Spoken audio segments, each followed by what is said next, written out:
আসসালামু আলাইকুম প্রিয় দর্শক, আপনাদের সকলকে আমন্ত্রণ জানাচ্ছি অন্য মঞ্চের আলাপচারিতায়। সুপ্রিয় দর্শক, আসসালামু আলাইকুম। আপনাদের সবাইকে স্বাগত জানাচ্ছি এখনকার আলোচনা। আপনাদের সঙ্গে আছি আমি সিরাজুল ইসলাম। দর্শক, খুবই গুরুত্বপূর্ণ খবর আছে, সেটি হচ্ছে হরমুজ প্রণালী দিয়ে আমেরিকা এবং ইসরায়েলের জাহাজ চলাচল নিষিদ্ধ করেছে ইরানের জাতীয় সংসদ। এই ব্যাপারে সংসদের একটি কমিটিতে প্রস্তাব পাশ হয়েছে। সেই ঘোষণা দিয়েছে ইরানের প্রেস টিভি থেকে শুরু করে আন্তর্জাতিক অনেক গণমাধ্যম।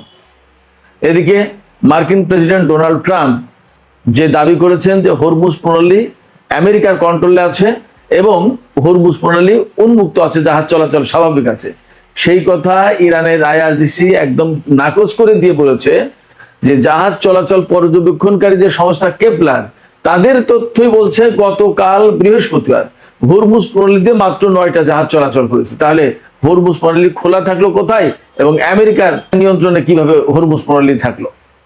এদিকে মার্কিন প্রেসিডেন্ট ডোনাল্ড ট্রাম্প আরেকটা বড় ঘোষণা দিয়েছেন যে হরমুজ প্রণালী অনির্দিষ্টকালের জন্য অবরুদ্ধ থাকবে। অর্থাৎ আমেরিকা যে ব্লকেট সৃষ্টি করে রেখেছে, এই ব্লকেট কবে তুলবে তার কোনো ঠিক ঠিকানা নেই, কোনো সুনির্দিষ্ট সময়সীমা নেই, অনির্দিষ্টকালের জন্য। তাহলে ইরান কি করবে? এই জায়গায় প্রশ্ন আসছে। আজকে দুপুরের ভিডিওতে যেটা বলেছি, ইরানের সর্বোচ্চ নেতা ঘোষণা দিয়েছেন বা দিক নির্দেশনা দিয়েছেন যে ইরানের জন্য যদি প্রয়োজন হয় তাহলে মার্কিন বাহিনীর বিরুদ্ধে অভিযান চালাতে হবে। এই জায়গা থেকে মধ্যপ্রাচ্যে কি সংঘাত অনিবার্য হয়ে উঠছে, এই প্রশ্ন কিন্তু এখন বড় হয়ে দেখা দিচ্ছে। এপাশে রাশিয়া কিন্তু হরমুজ প্রণালী কেন্দ্রিক যে অচল অবস্থা, এই ব্যাপারে ইরানের প্রতি একেবারে পরিষ্কার সমর্থন দিয়েছে। রাশিয়ার পক্ষ থেকে বলা হয়েছে হরমুজ প্রণালীতে জাহাজ চলাচলে যে স্বাধীনতা ছিল সেটা নস্যাৎ করেছে, নষ্ট করেছে মার্কিন আগ্রাসন। ইরানের উপর মার্কিন আগ্রাসন চালানোর কারণে এই অচল অবস্থা তৈরি হয়েছে। এদিকে খুবই একটা মজার খবর আছে। ইসরায়েলের প্রধানমন্ত্রী বেনিয়ামিন নেতানিয়াহু ব্রিটেনকে অর্থাৎ ইংল্যান্ডকে প্রথম পরমাণু শক্তিধর ইসলামী প্রজাতন্ত্র বলেছেন। কেন তিনি এই কথা বলছেন? এটি কি ব্রিটেনকে উপহাস করা, নাকি কৌতুক করা, নাকি তার অনেক ক্ষোভ উগরে দেয়া? দর্শক, এতক্ষণ যে বিষয়গুলো বললাম, এই বিষয়গুলো নিয়ে একটু বিস্তারিত আলোচনার চেষ্টা করব। আশা করি আপনাদের ভালো লাগবে। আর ভিডিও যদি ভালো লাগে, আলোচনা ভালো লাগে, তাহলে নিশ্চয়ই শেষ পর্যন্ত সঙ্গে থাকবেন, লাইক কমেন্ট শেয়ার করবেন এবং চ্যানেলটি সাবস্ক্রাইব করে সাথে থাকবেন। দর্শক, চলুন আমরা বিস্তারিত আলোচনা করি। একেবারে প্রথমে যে কথা বলতে হবে, যে বিষয়টি নিয়ে আমি আলোচনা করতে চাই, সেটি হচ্ছে ইরানের সংসদীয় কমিটিতে একটি প্রস্তাব পাশ হয়েছে। যে প্রস্তাবে বলা হয়েছে হরমুজ প্রণালী দিয়ে আমেরিকা এবং ইসরায়েলের কোনো জাহাজ চলাচল করতে পারবে না। তার মানে হরমুজ প্রণালী আমেরিকা এবং ইসরায়েলের জন্য কমপ্লিটলি নিষিদ্ধ হয়ে যাচ্ছে। একই সাথে এই প্রস্তাবে আরো কিছু কথা বলা হয়েছে। বলা হয়েছে যে সমস্ত দেশ ইরানের সাথে শত্রুতা ভাবাপন্ন, অর্থাৎ এই যে যুদ্ধ গেল বা চলছে, এই সময় যে সমস্ত দেশ ইরানের বিরুদ্ধে শত্রুতার মনোভাব পোষণ করেছে বা শত্রুতা করেছে, বা আমেরিকা ইসরায়েলকে ইরানের বিরুদ্ধে হামলা চালাচ্ছে, সাহায্য সহযোগিতা করেছে, এই সমস্ত দেশের জাহাজও এই হরমুজ প্রণালীতে চলতে দেওয়া হবে না। ইরান এই কথা কেন বলছে? 3টা কারণে। প্রথম কারণ, তারা আমেরিকা ইসরায়েলের হামলার শিকার। যে যুদ্ধ হয়েছে সেটা তো আমরা পরিষ্কার জানি। একটা আলোচনা চলতে চলতেই আমেরিকা এবং ইসরায়েল হঠাৎ করে ইরানের উপর হামলা চালিয়ে দিল। ইরান অবশ্যই আগে যুদ্ধটা শুরু করেনি, সেক্ষেত্রে যুদ্ধটা চাপিয়ে দিয়েছে আমেরিকা এবং ইসরায়েল ইরানের উপরে, একথা বলতে কোনো দ্বিধা নেই। যেহেতু যুদ্ধটা চাপিয়ে দিয়েছে এবং এই ইসরায়েল এবং আমেরিকার যুদ্ধকে, চাপিয়ে দেওয়ার যুদ্ধকে ইরান খুব শক্তভাবে মোকাবেলা করেছে এবং এখন কার্যত মধ্যপ্রাচ্যে ইরান বেশ শক্তিশালী অবস্থানে, আপার হ্যান্ডে। ইসরায়েল অনেক আগেই যুদ্ধ থেকে দূরে আছে, আর আমেরিকা ইরানের সাথে যুদ্ধ করার পরেও খুব একটা সুবিধাজনক অবস্থানে নেই, বরং মধ্যপ্রাচ্যে তাদের প্রচুর ক্ষয়ক্ষতি হয়েছে। এমনকি আজকেও হরমুজগান প্রদেশ, যে প্রদেশের কাছেই হরমুজ প্রণালী অবস্থিত, এই হরমুজগান প্রদেশে আমেরিকার একটি MQ-9 রিপার ড্রোন ধ্বংস করেছে ইরানের আইআরজিসি। তো এই যে আমেরিকা ইসরায়েলের বিরুদ্ধে বা তাদের আঞ্চলিক যারা মিত্র ছিল তাদের বিরুদ্ধে ইরান শক্ত অবস্থানে থেকে যুদ্ধ করে এখন একটা আপার হ্যান্ডে আছে, ভালো অবস্থায় আছে। সেই জায়গা থেকে তারা তো একটু তাদের মতো করে সুবিধা আদায় করবে বা তাদের ইচ্ছা অনিচ্ছা কিছুটা বাস্তবায়নের চেষ্টা করবে। আমেরিকা এবং ইসরায়েলের জন্য হরমুজ প্রণালী যে বন্ধ করার কথা বলছে, বা শত্রুতা ভাবাপন্ন যে সমস্ত দেশ তাদের জন্য হরমুজ প্রণালী বন্ধ করছে ইরান, তার দুটো কারণ বললাম। একটা হচ্ছে যে যেহেতু ইরান ভিকটিম যুদ্ধে, এবং ইরান যেহেতু যুদ্ধ করে আপার হ্যান্ডে, অতএব তারা তাদের সুবিধাজনক অবস্থা এখন বাস্তবায়ন করবে, এটাই স্বাভাবিক। আর আরেকটা কারণ হচ্ছে ইরান যে কথা বলে আসছে যে হরমুজ প্রণালী যেহেতু তাদের ভূখণ্ডের সাথে লাগোয়া, এখানে আর আন্তর্জাতিক কোনো পানি সীমা নেই, এবং বাকি অংশ ওমানের, অর্থাৎ ওমান এবং ইরানের ভাগাভাগি করে আন্তর্জাতিক কোনো পানি সীমা থাকে না। তার মানে ইরান এবং ওমানের পানি সীমা দিয়ে এই সমস্ত জাহাজ চলাচল করে।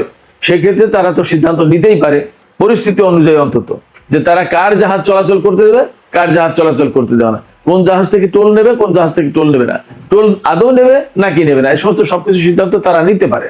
অন্তত বর্তমানে তাদের শক্তিমত্তা এ কথাই জানান দিচ্ছে।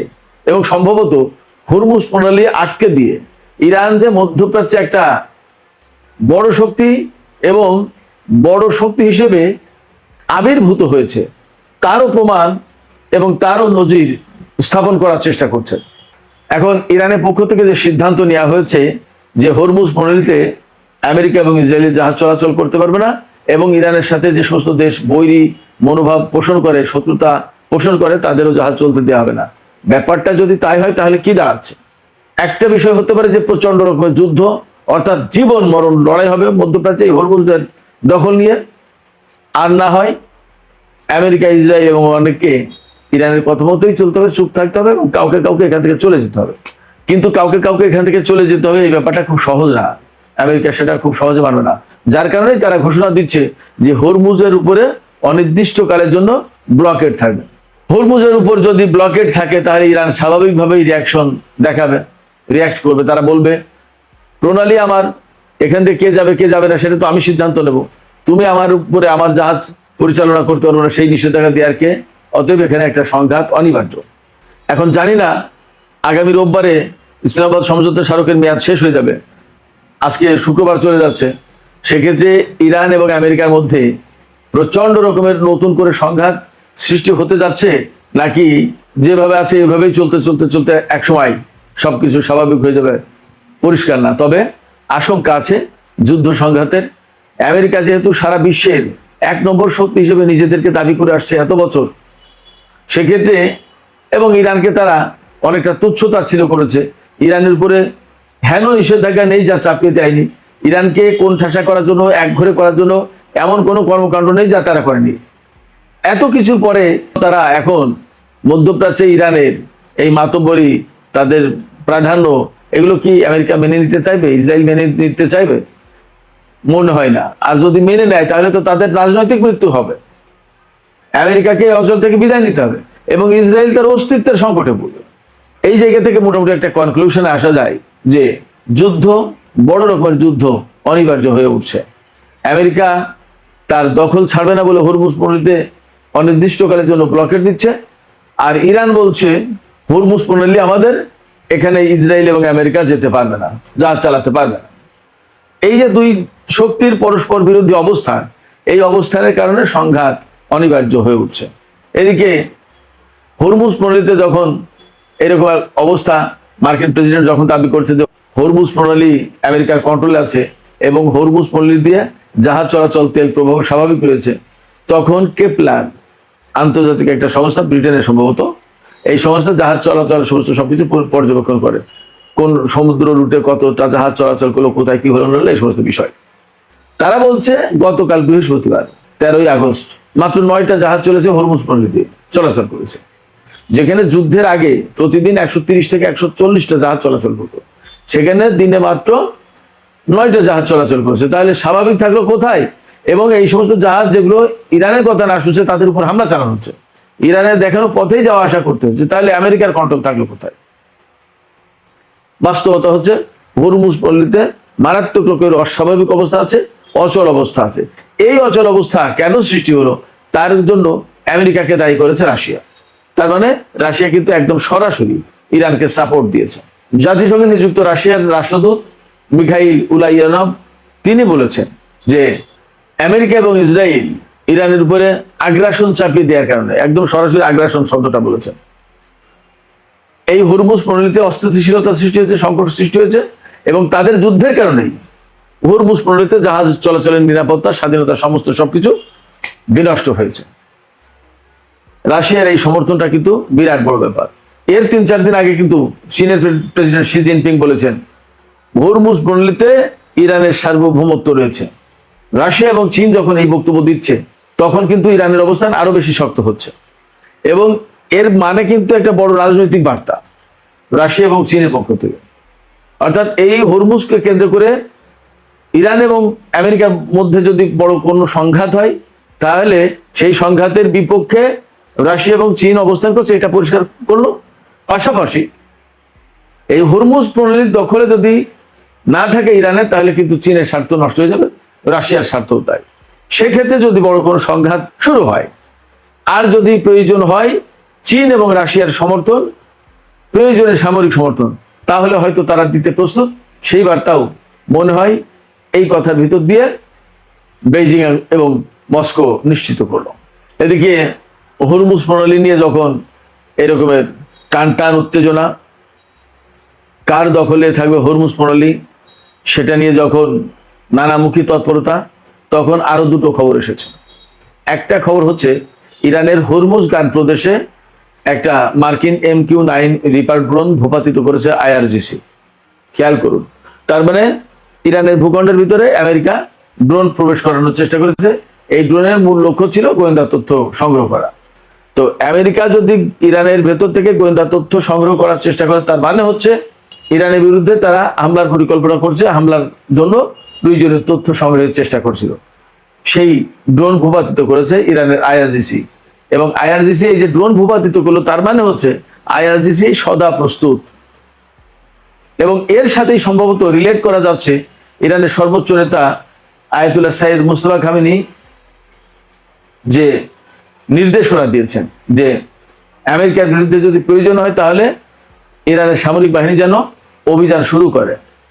এই নির্দেশনার সাথে কিন্তু এই ড্রোন ভূপাতিত করার ঘটনা মোটামুটি অনেকটা মিলে যাচ্ছে। এবং আজকে কিন্তু শুক্রবার চলে যাচ্ছে, আমেরিকায় ছুটির দিন শুরু হচ্ছে শনি এবং রবি। এই যে সপ্তাহের শেষ, অবশ্যই ইসলামাবাদ সমঝোতা স্মারক এর যে মেয়াদ, সেই মেয়াদ কিন্তু রোববার শেষ হয়ে যাবে। আবার আমেরিকা কিন্তু মধ্যপ্রাচ্যে বিমান বাহিনীর সদস্যদের জড়ো করছে, এমন খবর গতকালকে দিয়েছিলাম।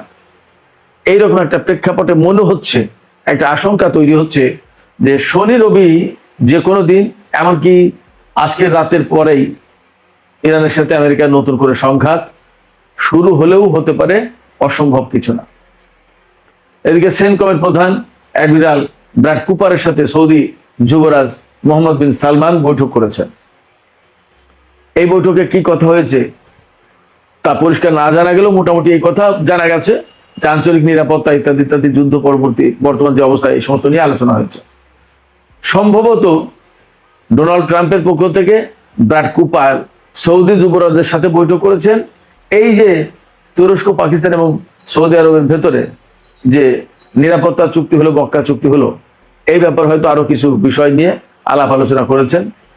যেহেতু এই মক্কা চুক্তির মধ্য দিয়ে এমন একটা পরিবেশ তৈরি হয়েছে যেখান থেকে মধ্যপ্রাচ্যের দেশগুলো মার্কিন নিরাপত্তা ছাতার আওতা থেকে বেরিয়ে যাওয়ার পথ খুঁজছে, বা সেই পথ তৈরি করেছে। এইরকম একটা জায়গা থেকে সম্ভবত আমেরিকা সৌদি আরবের সাথে আলাপ আলোচনা করছে, পরিস্থিতি কি, ব্যাপারটা কি, এবং আসলে তাদের ভবিষ্যৎটা কি, সৌদি আরব কি করতে চায়। সৌদি আরব যদি আমেরিকার সেনাদের না রাখে, তাহলে আমেরিকার সেনাদের এখানে থাকার কোনো স্কোপ নেই। শুধু দর্শক, আলোচনা শেষ করব, একদম সংক্ষেপে একটা বিষয় বলি। ইসরায়েলের প্রধানমন্ত্রী বেনিয়ামিন নেতানিয়াহু, তিনি ব্রিটেনকে প্রথম পরমাণু শক্তিধর ইসলামী প্রজাতন্ত্র বলে কৌতুক করেছেন, বা হাস্যরস করেছেন, বা ব্রিটেনকে ইনসাল্ট করেছেন, যাই বলে। কেন করেছেন তিনি, এটা হলো আসল কথা। পশ্চিম তীরে ইসরায়েলের উগ্রপন্থী বসতি স্থাপনকারীরা ফিলিস্তিনের জনগণকে অবরুদ্ধ করে রাখছে, মারছে, ধরছে, যা খুশি তাই করছে। এমনকি কোনো কোনো বাড়ি ঘেরাও করে রাখছে, সেই সমস্ত বাড়ির লোকজন বের হতে পারছে না। এই উগ্রবাদী ইহুদিদেরকে সরাতেও পারছে না ইসরায়েলের সেনারা। ইসরায়েলের গণমাধ্যমে সমস্ত খবর আসছে। এরকম অবস্থায় ব্রিটেন নিন্দা জানিয়েছে এই ইসরায়েলের উগ্রবাদী বসতি স্থাপনকারীদের, এবং কারো কারো বিরুদ্ধে নিষেধাজ্ঞা আরোপ করেছে যে এই উগ্রবাদী ইহুদিরা ব্রিটেনে প্রবেশ করতে পারবে না। এটা ইউরোপের অনেক দেশেই করে, এমনকি আমেরিকায়ও করেছিল এই জো বাইডেনের সময়। এইরকম একটা প্রেক্ষাপট থেকে নেতানিয়াহু বলছেন, ইনসাল্ট করে ব্রিটেনকে, যে প্রথম পরমাণু শক্তিধর ইসলামী প্রজাতন্ত্র, তার মানে ফিলিস্তিনি মুসলমানদের পক্ষে তার অবস্থান নিয়েছে ইহুদিদের বিপক্ষে গিয়ে। এবং যেহেতু ব্রিটেনের হাতে পরমাণু শক্তি রয়েছে, পরমাণু অস্ত্রধারী দেশ ব্রিটেন, সেই জন্য এই কথা বলছে।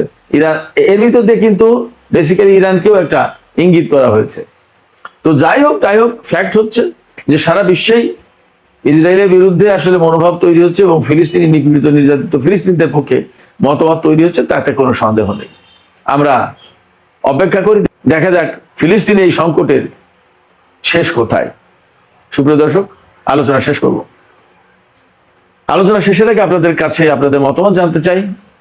এই যে হরমুজ প্রণালী কেন্দ্রিক যে সমস্ত সিদ্ধান্ত হলো, ইরান যে সিদ্ধান্ত নিল যে হরমুজ প্রণালী দিয়ে আমেরিকা এবং ইসরায়েলের কোনো জাহাজ চলতে পারবে না, শত্রু ভাবাপন্ন দেশগুলোও জাহাজ পরিচালনা করতে পারবে না, এতে কি নতুন করে সংঘাতের আশঙ্কা তৈরি হলো, নাকি এই চাপে পড়ে আমেরিকা মধ্যপ্রাচ্য ছাড়তে বাধ্য হবে? কি মনে হয়? আপনাদের মতামত জানিয়ে কমেন্টে লিখতে পারেন। আর ভিডিও ভালো লাগলে লাইক কমেন্ট শেয়ার করবেন এবং চ্যানেলটি সাবস্ক্রাইব করে সাথেই থাকবেন। দর্শক, এখনকার মতো আলোচনা এখানে শেষ করছি। আপনারা সবাই অনেক অনেক ভালো থাকুন। আল্লাহ হাফেজ।